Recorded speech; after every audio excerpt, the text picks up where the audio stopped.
ওয়াক্তি মোতাবিক এর উপরে আমল করা চাই চাই চাই। এটা কোন কিতাবে আছে আপনাকে একটু দেখিয়ে দিই। আজিজানে মুহতারাম, এরা কিতাব খুঁজে পায় না। ওইটা বের করো না। ব্রাদারান ইসলাম, এই কিতাবটি দেখতেছেন ফাতহুল কাদির, সম্মলবি চোখে দেখেনি, ই আপনার চোখেই দেখলো না, কিতাবই বলছে কোনো কিতাবে নাই, কোনো কিতাবে নাই।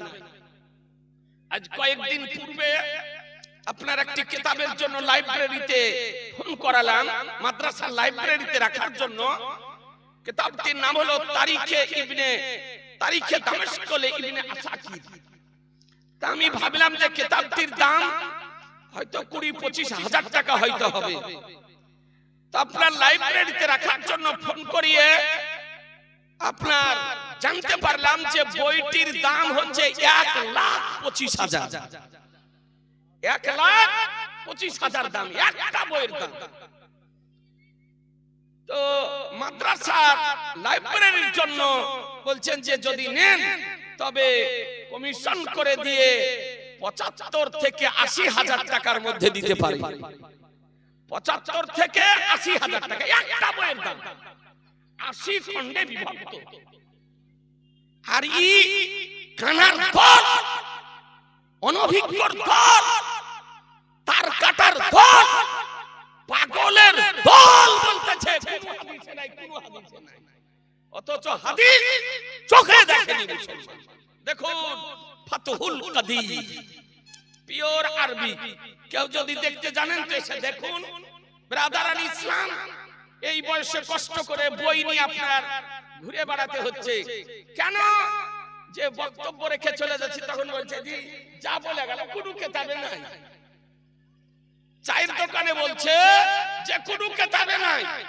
এই জন্য বই দেখাচ্ছি যে সকাল বেলায় যেন কোন দেওবন্দি, কোন ওয়াহাবি, কোন ফারাজি, কোন তাবলিগি, কোন জামাতি, কোন কাদিয়ানি, কোন রাফেজি, কোন শিয়া যেন বলতে না পারে যে কোন কিতাবে নাকি বলছেন জি। যদি বলে কোন কিতাবে নাই তাকে চা পান খাইয়ে আর কান ধরে ওকে আলোচনার টেবিলে বসান, আলোচনার টেবিলে। ব্রাদারান ইসলাম, আর ভাঁড়ের তেল যদি ঝরতে আরম্ভ না করে, ব্রাদার দেখেন পিওর আরবিতে কিতাব একটা খণ্ড নিয়ে এসেছে।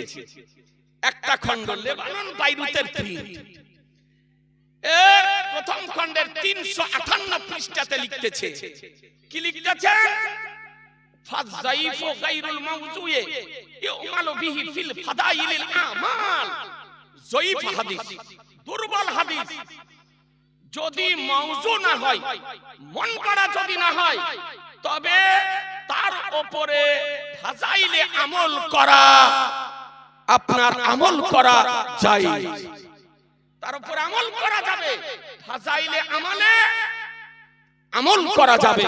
তাহলে বোঝা গেল যে মুহাদ্দিসগণ বলেছেন জয়ীফ হাদিস, তাদেরই কায়দা হলো যে ফাজাইলে আমালের ব্যাপারে জয়ীফ হাদিসের উপরে আমল করা জায়েজ। মুসলমান আপনাদেরকে বলি, কোরআন বলে মা তাকুম রাসূলু ফাখুযুহু ওয়া মা নাহাকুম ফান্তাহু।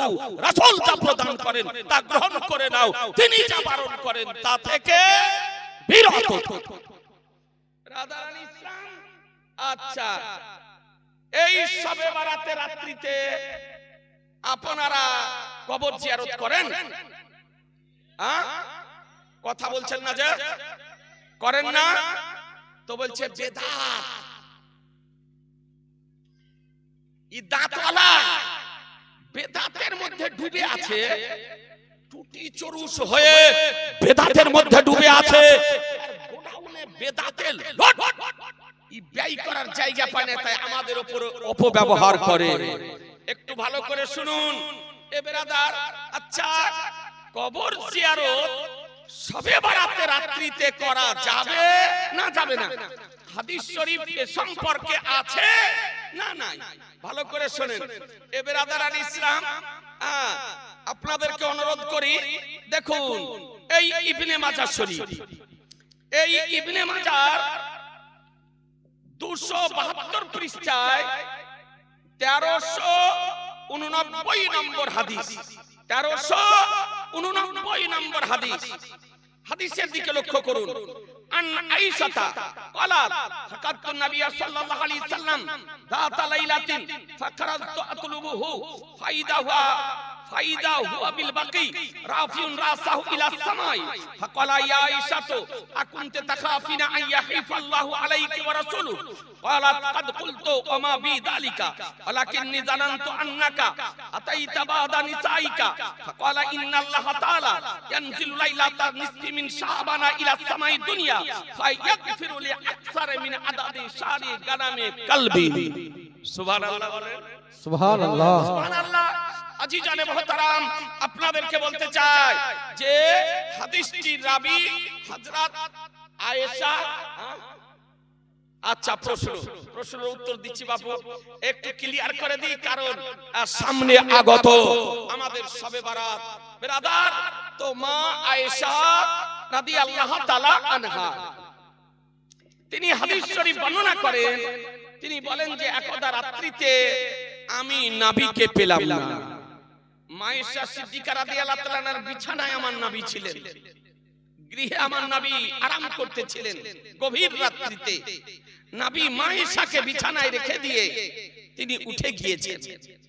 মায়েশা সিদ্দিকা রাদিয়াল্লাহু তাআলা আনহা জাগ্রত হওয়ার পর বিছানাতে আমার নবীকে পেলেন না। তো মায়েশা সিদ্দিকা রাদিয়াল্লাহু তাআলা আনহা আমার নবীকে খোঁজার জন্য বের হলেন, যে নবী আমার কোথায় গেলেন, খুঁজতে বের হলেন ওই গভীর রাত্রিতে। তো হঠাৎ দেখেন যে আমার রাসূলুল্লাহ জান্নাতুল বাকিতে দাঁড়িয়ে আছেন, আসমানের দিকে চেহারা করে বসে। সুবহানাল্লাহ। জোরে বলেন সুবহানাল্লাহ। জান্নাতুল বাকি মদিনা শরীফের কবরস্থান। মদিনা শরীফের কবরস্থানের নাম হলো জান্নাতুল বাকি। এই কবরস্থানে, যে কবরস্থানে ইমাম হাসান রাদিয়াল্লাহু তাআলা আনহু মাজার শরীফ আছে, যে কবরস্থানে উসমানে গানি রাদিয়াল্লাহু তাআলা আনহু মাজার শরীফ আছে, যে কবরস্থানে মা আয়েশা সিদ্দিকা রাদিয়াল্লাহু তাআলা আনহার মাজার শরীফ আছে, যে কবরস্থানে সাহাবীদের মাজার শরীফ আছে। জি, আজকে ওই ওয়াহাবি বুলডোজার চালিয়ে আপনার মাজারগুলিকে ধ্বংস করে দিয়েছে। এরা হলো মাজার ভাঙার দল। আপনি বুঝতে পারছেন না? এই পোল্ট্রি মুরগি যে চোর বেরিয়েছে, এই চোর বলতেছে যে আমি যদি 15 বছর বেঁচে থাকি তো পশ্চিমবঙ্গে একটিও মাজার রাখবো না, বুলডোজার চালিয়ে দিই। বলে তোর বাপ তো 40 বছর থেকে দেখছে, আর তুই 15 বছর, তোকে 100 বছর টাইম দিলাম, 100 বছর টাইম দিলাম। কোন মাজার ভাঙা তো দূরের কথা, যদি কোন মাজারের একখানা ইটে যদি হাত লাগাতে পারিস, একখানা ইট খুলতে পারিস, তো জানবো যে তুই হালালি মায়ের সন্তান, তুই হালালি পিতার সন্তান। একখানা কোন মাজারের ইটে হাত দিয়ে, বর্ধমানের পার্শ্বে, তাই বলেছি বর্ধমানের পার্শ্বে বীরভূম, আর বীরভূম পাথর চাপড়ি, আর পাথর চাপড়িতে দাতা মাহবুব শাহ রাহমাতুল্লাহ আলাইহির মাজার শরীফ। নাকি বলছেন? এই কোনদিন গিয়েছেন? কথা বলছেন না যে গিয়েছেন?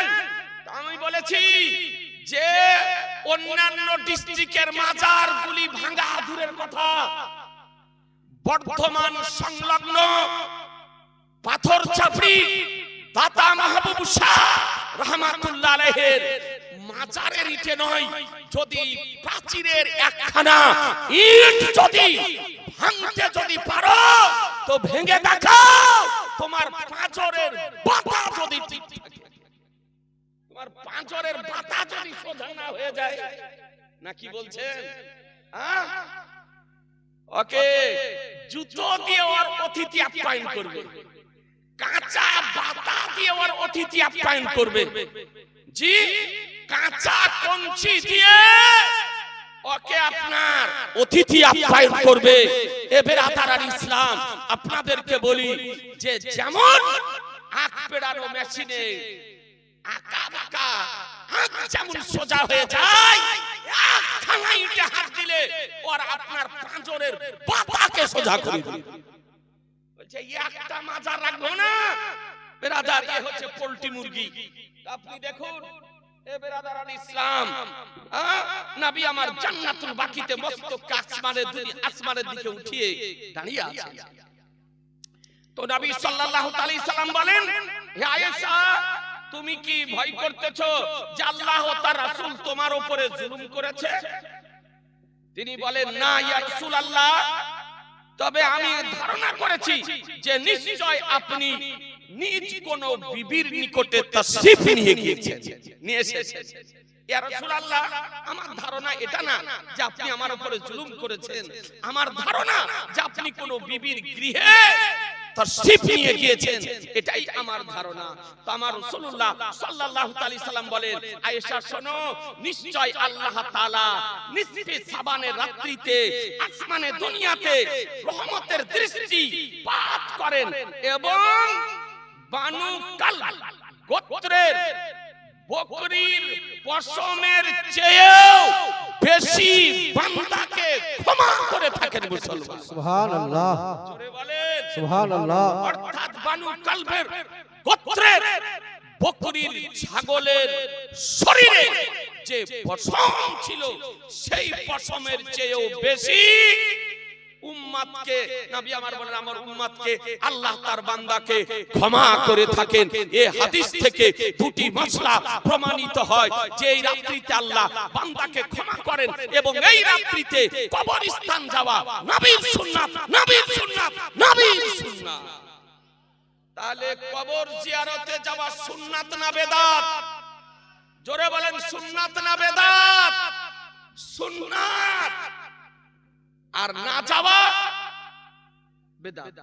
না যাওয়া, কথা বলছেন না যে না যাওয়া বেদাত আর যাওয়া সুন্নাত। তাহলে আমরা সুন্নাতি না বেদাতি? সুন্নতি, আমরা সুন্নাতি না বেদাতি? সুন্নতি। আর যারা এর বিরোধিতা করতেছে এরা সুন্নাতি না বেদাতি? তারা বেদাতি না সুন্নাতি? বেদাতি। তো বেদাতি হয়ে আমাদেরকে বলতেছে বেদাতি। কথা বুঝতেছেন না? এ বেরাদার আল ইসলাম, আপনাদেরকে বলতে চাই, হ্যাঁ হ্যাঁ, আমার নবী পাক সাহেবে লাউলাদ সাল্লাল্লাহু আলাইহি সাল্লাম আপনাকে আরেকটা হাদিস শরীফ আপনার দেখায়। এ বেরাদার আল ইসলাম, এই হাদিসটি দেখতেছেন,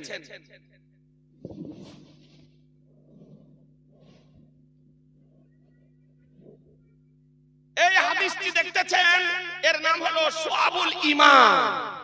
শুআবুল ঈমান, এই সব লেবানন বাইরুতের প্রিন্ট।